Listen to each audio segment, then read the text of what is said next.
Hop, bonjour à tous, bonjour à toutes, hello world, bienvenue pour cette vidéo de la nouvelle lune, nouveau cycle lunaire, donc vous le savez, nouvelle vidéo pour découvrir les prochaines énergies qui vont nous accompagner durant tout ce cycle lunaire. Donc les cycles se travaillent de nouvelle lune à nouvelle lune, donc là on en a pour à peu près un petit mois, puisque ça va démarrer au 30 janvier jusque fin février, le 28. L'intérêt de faire par cycle lunaire et non pas signe par signe, tout simplement parce que la Lune nous soumet à des énergies, puisqu'on est composé quand même majoritairement d'eau, et donc comme les océans sont soumis aux marées, aux énergies de la Lune, et bien du coup, nous, on est soumis aux mêmes énergies. Il est préférable de savoir un petit peu dans quel sens elles vont nous amener, pour ne pas nager à contre-courant. Alors que les signes, bon, évidemment, on va pas tous, même dans un seul et même signe, on va pas tous vivre la même chose. Là, on est sur quelque chose de global, de général. Donc, prenez-le comme ça résonne en vous par rapport à tel ou tel domaine. Il n'y a pas de domaine de prédilection, c'est vraiment ouvert. Ok. De ce que j'avais capté initialement, j'avais une notion comme de remise à zéro, de notion de nudité dans le sens je me dépouille de tout, comme un peu un arbre qui avant le printemps pour se renouveler va perdre toutes ses feuilles, et il y a un peu cette remise en question, cette remise à zéro de tout ce qui nous anime. J'avais aussi la notion de vent, comme voilà, non pas seulement juste de perdre nos feuilles, mais de les faire éjecter plus loin. Vraiment là, c'est du gros nettoyage. Qu'est-ce que j'avais aussi? J'aurais dû me le noter.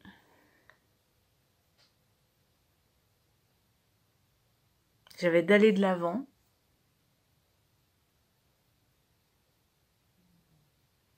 J'avais d'aller de l'avant.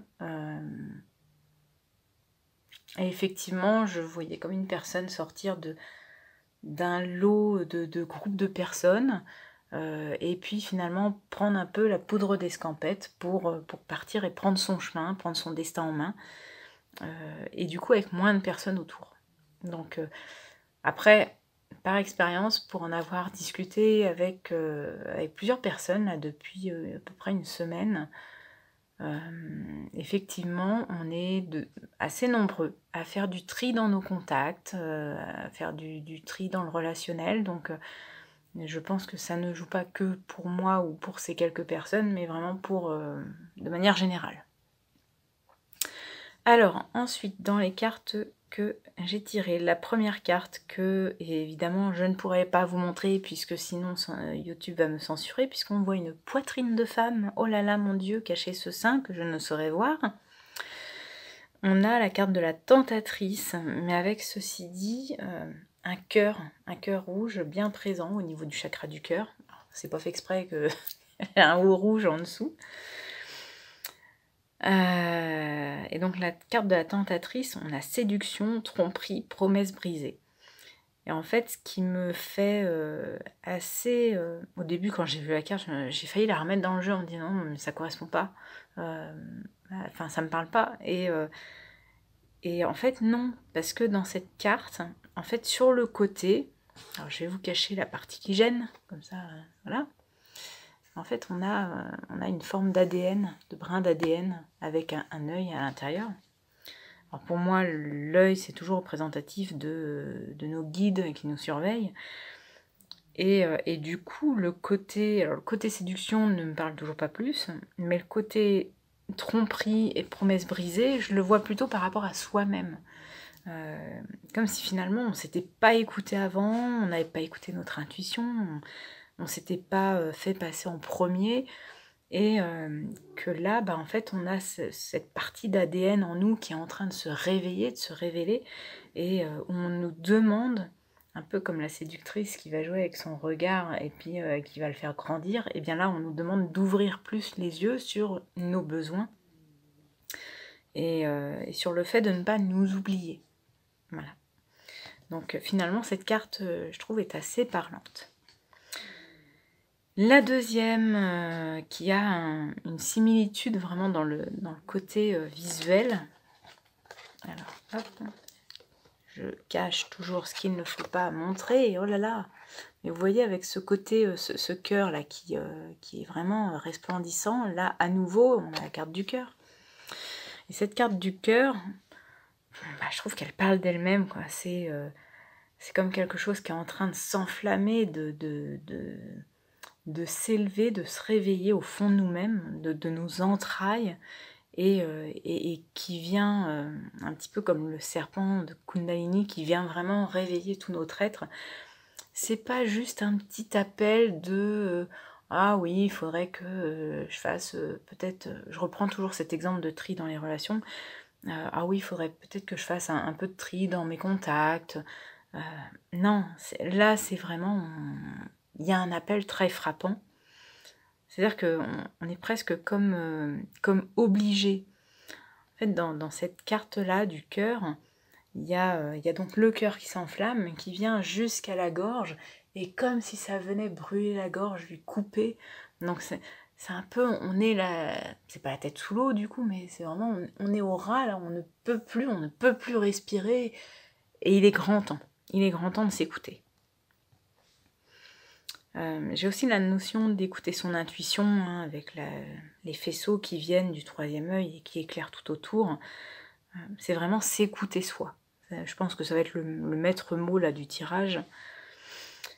La troisième carte qui a été tirée, c'était la carte de la Terre, donc avec le côté empreinte. Donc corps physique, enracinement, acquis, culture. Et je le voyais plutôt comme une carte indirecte, dans le sens où ça vient nous chercher même jusque dans nos racines. C'est-à-dire, ça peut même être du tri de fait au niveau familial aussi.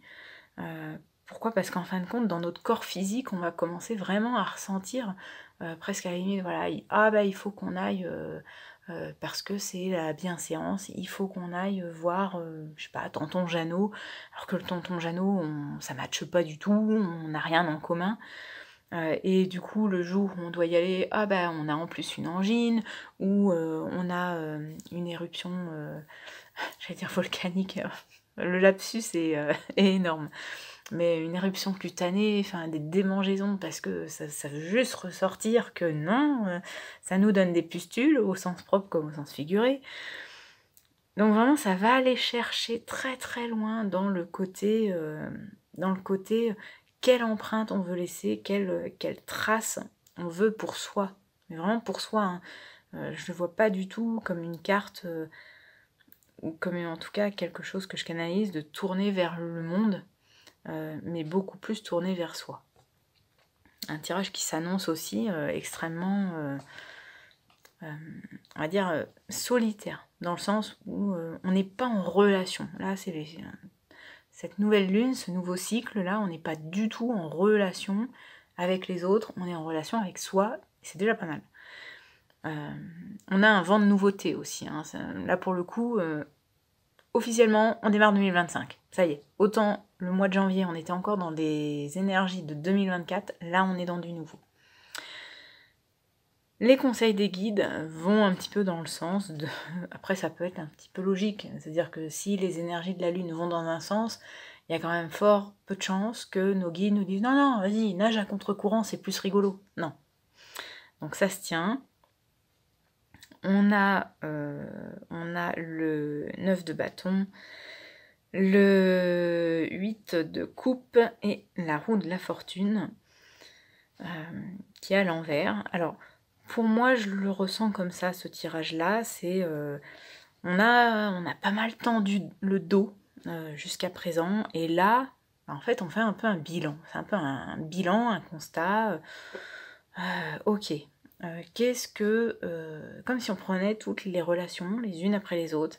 Ok. Qu'est-ce que m'a apporté cette relation ? Qu'est-ce que j'en ai tiré ? Qu'est-ce que j'en ai peut-être subi ? Quels ont été les points forts, les points faibles, les points positifs, les points négatifs, comment elle a évolué, comment c'était avant et comment surtout c'est devenu maintenant. Donc de faire un petit peu ce bilan de chaque relation, comment ça évolue, puisqu'évidemment les relations évoluent, hein, c'est le but de la vie. On retrouve après avec le 8 de coupe, à mon sens, ce côté un petit peu bilan, et vraiment le côté bilan hyper mitigé, c'est-à-dire que même s'il y a des choses encore qui pourraient nous correspondre, ou qui nous ont correspondu, ça serait plus ça, eh bien on a quand même envie d'aller voir ailleurs, on a quand même envie d'avancer, et donc peut-être de laisser, imaginez 8 coupes sur 10, on pourrait se dire ouais quand même c'est pas mal, allez on continue, on garde. Bien non, là, sur cette carte, on a un personnage qui tourne le dos à ces 8 coupes pour aller chercher son bonheur plus loin. Donc un bonheur complet. Et du coup, c'est ça nous demande de sortir de notre zone de confort. Même si c'est confortable de rester avec ces 8 coupes, eh bien non, allons vers l'aventure et allons voir plus loin ce qui se passe. C'est le moment d'avancer, c'est le moment de bouger. La roue de la fortune pourrait nous signifier un peu un retard dans ce genre de bouleversement, je dirais amical. Mais je le sens plus comme un conseil, parce que là, les deux éléments de la carte qui me ressortent le plus tendent plutôt à dire de comment je fais un peu pour me sortir des relations qui me sont, alors à plus ou moins grande échelle, mais toxiques, ou en tout cas qui ne m'animent plus. Comment je peux faire pour mettre de la distance avec ces relations-là, sans non plus m'oublier et tomber à la renverse. Voilà, c'est comme ça que je le perçois. On essaye de mettre de la distance, on essaye d'aller vers quelque chose qui nous est plus lumineux, ce qui ne veut pas dire, là encore, que les personnes qu'on va peut-être un peu laisser sur le bord de la route ne sont pas lumineuses, mais en tout cas qui ne sont plus en adéquation avec nous. C'est vraiment ça. Là, c'est comme si la roue, c'est quand même la carte de la roue de la fortune, mais moi je la vois comme bloquée. Et donc pour la bloquer, à un moment donné, il faut que les choses bougent. Donc on nous demande de prendre cette position-là, de comment je la fais bouger. Est-ce que je la fais bouger encore dans le passé, c'est-à-dire je reviens dans ces relations passées, ou est-ce qu'au contraire je vais la faire tourner dans l'avant et pour avancer. C'est pas très très clair, le choix est pas très clair, le choix est pas forcément évident, on peut avoir peur justement de se dire mince le regard des autres, ou de se dire mince peut-être que je vais blesser telle ou telle personne. Ça peut être aussi par rapport à soi de se dire mince, peut-être que finalement je vais regretter ce choix-là. Il y a beaucoup de mental qui intervient quand même dans la décision du choix. Or, on le voit avec le 8 de coupe, on nous demande quand même d'aller de l'avant, même si émotionnellement on peut encore être attaché, même si encore émotionnellement on peut être à peu près satisfait, on nous demande d'aller de l'avant. Voilà. Donc n'ayons pas peur du nouveau plutôt que du renouveau. On ne demande pas du réchauffé. Et continuons notre route, puisque forcément, si on fait de la place maintenant, l'univers n'aimant pas le vide, on a quelque chose qui va être beaucoup plus aligné à nous, qui va se présenter. Donc, j'ai envie de dire, en sachant cela, faisons du tri, faisons-le gaiement, lâchons prise sur tout ça, ouvrons grand les bras et accueillons ce qui va venir. Voilà, sur ce, je vous fais des gros bisous, je vous souhaite une bonne soirée. Tout à l'heure, vous avez le live, alors les lives du mardi soir ont changé d'horaire, c'est désormais à 19h30.